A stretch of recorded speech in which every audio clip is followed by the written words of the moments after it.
बिस्मिल्लाहिर्रहमानिर्रहीम। अस्सलाम वालेकुम। कैसे हैं आप सब? तो आज हम बनाएंगे बहुत ही ज़बरदस्त किस्म का खिला खिला मज़ेदार खुशबूदार मटर पुलाव। किसको पसंद नहीं है? हर किसी के बनाने का अपना तरीका है, तो मैं कैसे बनाती हूँ तो चलिए इस रेसिपी को स्टार्ट करते हैं। अगर आपको मेरी रेसिपी अच्छी लगे तो आप चैनल को सब्सक्राइब ज़रूर कर लीजिएगा और साथ जो है घंटी का बटन उसको ज़रूर प्रेस कर लीजिएगा, ताकि मेरी जितनी भी आने वाली रेसिपीज़ हैं आपसे मिस ना हो। हमें जो चीज़ें चाहिए होंगी मैं आपको बता देती हूँ। सबसे पहले हमें चाहिए होगा खड़ा गरम मसाला, 1 टीस्पून सफ़ेद ज़ीरा साबित वाला, और 2 पीस मैंने ले लिए हैं जवित्री के। 5 अदद हमें चाहिए होंगी लौंगे, 4 चाहिए होंगी हमें हरी इलायची, 1 अदद बादियान का फूल, हाफ़ टी स्पून साबित काली मिर्चें, और 3 टुकड़े हमें चाहिए होंगे दालचीनी के। 3 अदद हमें चाहिए होंगे तेज़पात के पत्ते। अगर आपके पास बड़े साइज़ के हैं तो आप 2 ले लीजिएगा। और 14 से 15 अदद हमें चाहिए होंगे काजू, स्लाइस किया हुआ मीडियम प्याज, और साथ ही मैंने ले ली हैं कुछ हरी मिर्चें, लाल और हरे कलर की ले ली हैं। आधा नींबू ले लिया है मैंने फ्रेश, इसका जूस जो है हम इस्तेमाल करेंगे। 2 से 3 टेबल स्पून योगर्ट। 3 जवे मैंने ले लिए हैं लहसुन के, बड़े साइज़ के थे तो मैंने 3 ही लिए हैं। और थोड़ा सा मैंने अदरक ले लिया है। इन दोनों चीज़ों को मैं पीस लूँगी। मटर के पुलाव में जो लहसुन है ज़्यादा इस्तेमाल नहीं करना, क्योंकि बहुत ही स्ट्रॉन्ग फ्लेवर आता है जो मटर के पुलाव में अच्छा नहीं लगता। और यहाँ पर मैंने खुला सा एक कुकिंग पॉट ले लिया है और इसमें मैं ऐड करने लगी हूँ तकरीबन हाफ़ कप कुकिंग ऑयल। आप अपने हिसाब से ऑयल को ज़्यादा कम कर सकते हैं। फ्लेम को ऑन कर लेंगे और जो खड़ा गरम मसाला था वो हम इस ऑयल में ऐड कर लेंगे। अच्छे से हिला लेंगे ताकि मसालों का एक जो अच्छा सा फ्लेवर होता है, खुशबू सी होती है, वो ऑयल में आ जाए। चंद सेकंड्स के लिए पका लेंगे हम। अब हम इसमें ऐड कर लेंगे काजू, और काजू ऐड करने के बाद हमने थोड़ा सा पका लेना है ताकि जो काजू है हल्का सा इनके ऊपर गोल्डन सा कलर आ जाए। काजू पर अच्छा सा गोल्डन कलर आ चुका है और क्रंची से हो गए हैं। और अब हम इसमें ऐड कर लेंगे प्याज। प्याज को हमने 1-2 मिनट पकाना है, सिर्फ नरम करना है, जिसे कहते हैं सोते करना। इसका कलर जो है हमने चेंज नहीं करना। और ये लहसुन और अदरक को मैंने कूट लिया था, अब ये हम शामिल कर लेंगे। तकरीबन 1 टेबल स्पून भरकर है ये। 1 से 2 मिनट के लिए लो टू मीडियम फ्लेम पर हम इसको भून लेंगे, ताकि लहसुन अदरक की जो एक कच्ची स्मेल होती है वो ख़त्म हो जाए। अब हम इसमें थोड़ा सा डालेंगे पानी, ताकि जो मसाला है वो चिपके नहीं और थोड़ा सा और भी नरम हो जाए। अच्छे से मिक्स कर लेंगे।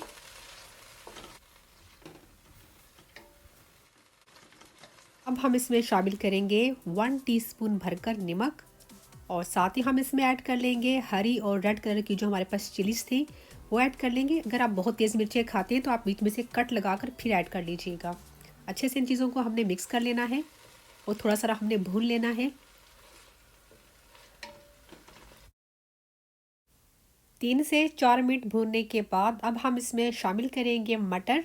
ये छिले हुए फ्रेश मटर हैं, तकरीबन 200 ग्राम हैं। अगर आप चाहें तो इसमें फ्रोज़न मटर भी ऐड कर सकते हैं। मटर को 3 से 4 मिनट के लिए हम भून लेंगे। इससे मटर पुलाव का जो टेस्ट है बहुत ही लाजवाब आता है। अब हम इसमें शामिल करेंगे योगर्ट।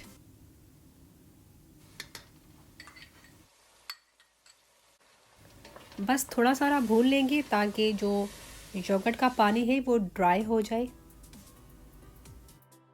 अब हम इसमें शामिल करेंगे तकरीबन 4 कप पानी, क्योंकि जो चावल है मेरे पास तकरीबन 300 ग्राम है। अगर कप का हिसाब करेंगे तो वो 1.5 कप होगा। 1.5 कप के हिसाब से जो पानी है वो 3 कप बनता है। मैंने इसमें ऐड कर दिया है 4 कप, क्योंकि मैं मटर को थोड़ा पहले गला लूँगी, तो इसलिए थोड़ा पानी मैंने इसमें एक्स्ट्रा डाला है। कवर करके लो टू मीडियम फ्लेम पर 4 से 5 मिनट के लिए हम पका लेंगे।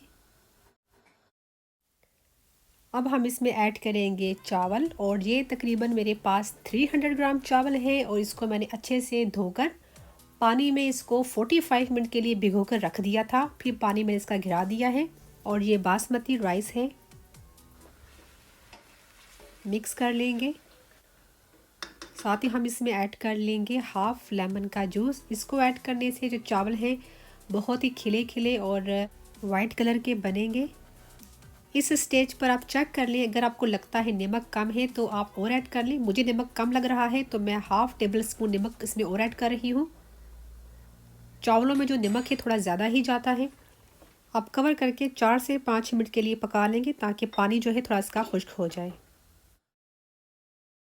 4 से 5 मिनट हो चुके हैं और ये देखें जो चावलों का पानी है काफ़ी हद तक ड्राई हो चुका है।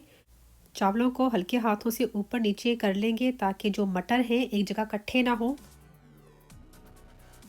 आप देख सकते हैं चावलों में इस वक्त थोड़ा सारा हल्का सा पानी रह गया है। इस स्टेज पर हमने चावलों को दम लगाना है। अब हम चावलों को तकरीबन 15 से 20 मिनट के लिए दम दे देंगे। चावलों को दम देने का बेस्ट जो तरीका है ना, पता क्या है, जो मैं करती हूँ मैं आपके साथ शेयर करती हूँ। शुरू के 4 से 5 सेकंड्स जो है ना आपने फ्लेम को मीडियम कर देना है। इससे ये होगा कि एकदम इसमें भाप बन जाएगी जिससे दम बहुत अच्छा आएगा। और फिर फ्लेम को बिल्कुल लो कर देना है आपने। 15 से 20 मिनट जो दम देते हैं वैसे दम देना है आपने। और मैं दोबारा से कह रही हूँ कि सेकंड्स, ये ना आप मिनट्स पर रख दें, चावल सारे जल जाएं, फिर आप सोचें मैंने आपको क्या बता दिया है। ठीक है, चलें चेक कर लेते हैं। चावल बहुत ही अच्छे से गल चुके हैं और इसको हम डिश आउट कर लेते हैं।